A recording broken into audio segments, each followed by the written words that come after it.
getting more and more peer-reviewed publications that really tell it like we need to. So I'm going to introduce you to Dr. Stricker.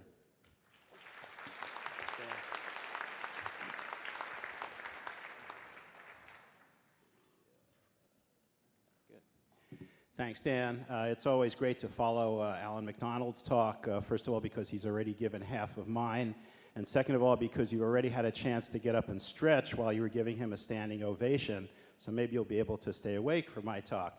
But I'd like to start by giving you an overview of Lyme disease, and first of all, this is my disclosure. I am on the advisory panel of QMedRx, but I have no financial ties to the company. So first of all, an overview of Lyme disease, and this comes from one of the great thinkers of the 21st century, none other than the former Secretary of Defense, Donald Rumsfeld, who said, "We know that there are known unknowns." That is to say, we know that there are some things we do not know, but there are also unknown unknowns, the ones that we don't know, we don't know. And that pretty much sums up what we know about Lyme disease. But more specifically, you already saw a picture of Ed Masters. This is a quote from the late Dr. Ed Masters, who said, and this is why the CDC doesn't like him, first off, they said it was a new disease, which it wasn't.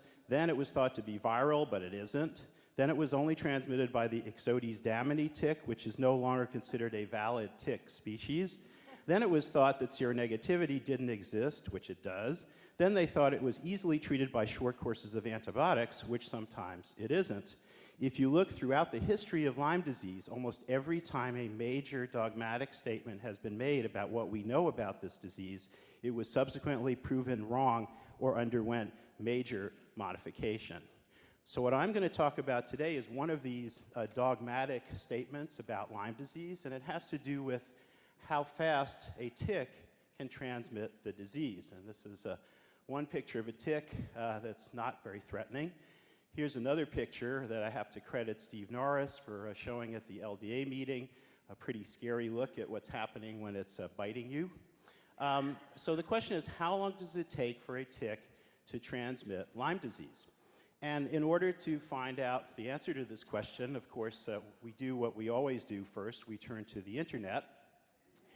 And so this is from the CDC website from 2011, and the CDC says that in most cases, the tick must be attached for 36 to 48 hours or more before the Lyme disease bacterium can be transmitted, so 36 to 48 hours.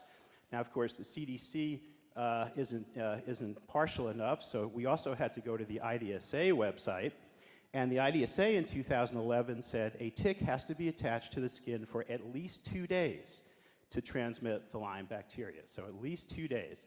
Before that, no transmission. So where does this information come from?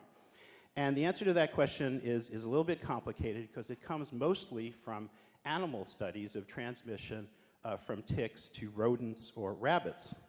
And this is a study by Joe Peisman's group, which actually combined two studies, one from the US and one from France.